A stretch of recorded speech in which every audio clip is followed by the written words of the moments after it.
तो मेरे प्रिय छात्र छात्राओं तथा भारत के भविष्य, आप लोग के लिए देखिए कितना बेहतर मैं कुछ नया लेकर के आया हूँ, जिसको आप लोग पढ़ करके काफ़ी खुश होंगे। जो बच्चे 2022 में बिहार बोर्ड एग्ज़ाम देने जा रहे हैं वो बहुत ही खुश होंगे, क्योंकि मैं अपने हाथों से और एक एक क्वेश्चन ऑब्जेक्टिव का छाँट छाँट करके लेके आया हूँ, जो कि आप लोग को परीक्षा में तैयारी करने में आसानी और हो सकता है यही क्वेश्चन आप लोग को बोर्ड में भी आए। और जब आप लोग इसको पढ़ेंगे, तैयारी करेंगे, तो निश्चित रूप से आप लोग का नंबर भी अच्छा आएगा। और इसे पढ़ करके आप लोग जब बोर्ड एग्जाम में बैठेंगे तो बहुत ही खुश होंगे, क्योंकि यही क्वेश्चन इस बार 2022 में आने वाला है।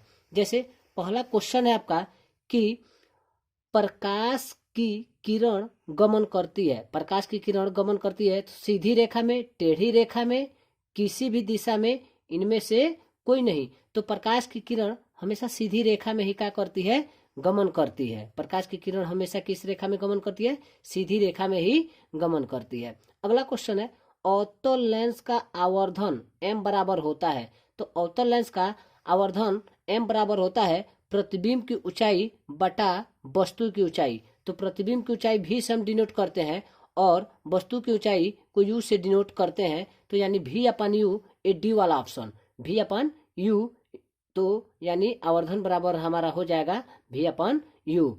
सोलर कुकर में नेक्स्ट है, सोलर कुकर में प्रयोग किया जाता है। तो सोलर कुकर में अवतल दर्पण का हम लोग क्या करते हैं?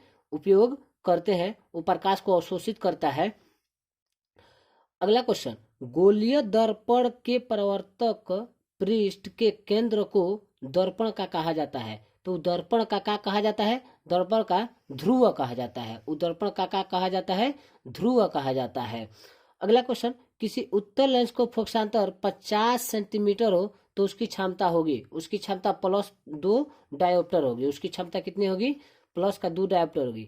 तारों के टिमटिमाने की व्याख्या किस सिद्धांत पर आधारित है? अगला क्वेश्चन है, तारों के टिमटिमाने की व्याख्या किस सिद्धांत पर आधारित है?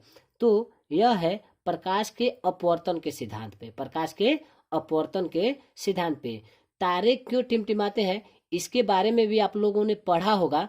तो ये लघु में 2 नंबर का भी क्वेश्चन आता है कि तारे क्यों टिमटिमाते हैं। तो जब लघु का वो वीडियो बनाएंगे तो हम उसमें बताएंगे आप लोग को कि तारे क्यों टिमटिमाते हैं। तो ये प्रकाश के अपवर्तन के सिद्धांत पर कार्य करता है। ज्यादा दूरदर्शिता से पीड़ित व्यक्ति का उपचार किस प्रकार के लेंस से किया जाता है? तो ज्यादा दूरदर्शिता से पीड़ित व्यक्ति का उपचार किस प्रकार के लेंस से किया जाता है? तो इसका किया जाता है बाईफोकल द्वारा, बाईफोकल लेंस द्वारा। नेत्र की समंजन क्षमता कम हो जाने पर उत्पन्न होता है। तो नेत्र की समंजन क्षमता कम हो जाने पर उत्पन्न होता है निकट दृष्टि दोष, दूर दृष्टि दोष, जरा दृष्टि दोष, वर्णा घनता। तो यानी इसमें कहा जाता है कि जरा दृष्टि दोष उत्पन्न होता है। अब कह रहा है, चंद्रमा पर खड़े अंतरिक्ष यात्री को आकाश प्रतीत होता है। इंपोर्टेंट क्वेश्चन है कि चंद्रमा पर खड़े व्यक्ति खड़े अंतरिक्ष यात्री को आकाश प्रतीत होता है। तो उनको आकाश कैसा प्रतीत होता है? तो काला प्रतीत होता है। अगर चंद्रमा पर कोई व्यक्ति खड़ा है तो वो आकाश को अगर देख रहा है तो उनको काला दिखाई देगा। दृश्य प्रकाश में किस वर्ण का तरंग दैर्घ्य अधिकतम होता है? तो दृश्य प्रकाश में जो होता है लाल का तरंग दैर्घ्य सबसे अधिक होता है। आपसे ये भी क्वेश्चन किया जाता है कि क्या कारण है कि रेलवे स्टेशन पर जो सिग्नल होते हैं रेड कलर के ही क्यों होते हैं? तो क्योंकि उसका तरंग दैर्घ्य अधिक होता है और दूरे से क्या होता है? दिखाई हमको देता है। दूरे से हमको क्या करता है? दिखाई देता है। तो यानी जो लाल रंग का तरंग दैर्घ्य होता है वो क्या होता है? अधिकतम होता है। लाल रंग का जो तरंग दैर्घ्य होता है वो क्या होता है? अधिकतम होता है। अब कह रहा है कि निम्न में कौन सा अर्धचालक है? सिलिकॉन, जर्मेनियम, पारा, इनमें से कोई नहीं। तो इनमें होता है आपका पारा। इनमें निम्न में कौन सा अर्धचालक नहीं है? तो पारा जो है ये अर्धचालक नहीं है, जो पारा होता है यह अर्धचालक नहीं है। अब देखिए उसके बाद अगला क्वेश्चन है कि वोल्ट एम्पियर प्रदर्शित करता है, यानी वोल्ट एम्पियर प्रदर्शित करता है तो किसको प्रदर्शित करता है? ओम को प्रदर्शित करता है। किसको प्रदर्शित करता है? ओम को प्रदर्शित करता है।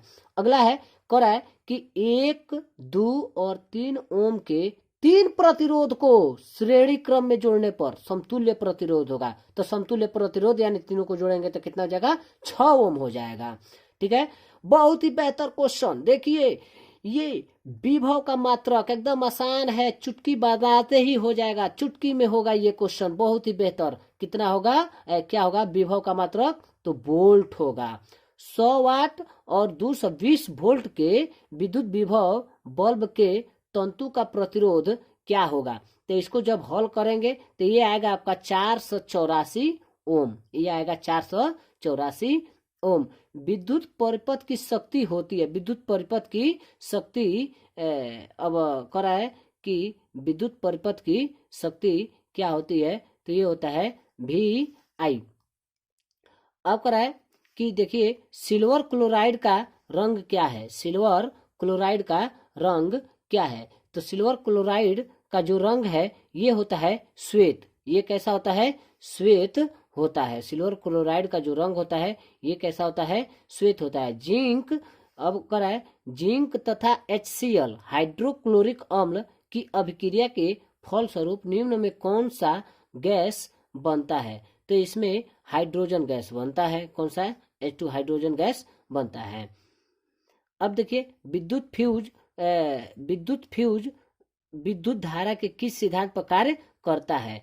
तो उष्मीय, चुंबकीय, रासायनिक, कोई नहीं। तो उष्मीय सिद्धांत पर क्या करता है? ये कार्य करता है। ये किस पर कार्य करता है? उष्मीय सिद्धांत पर कार्य करता है।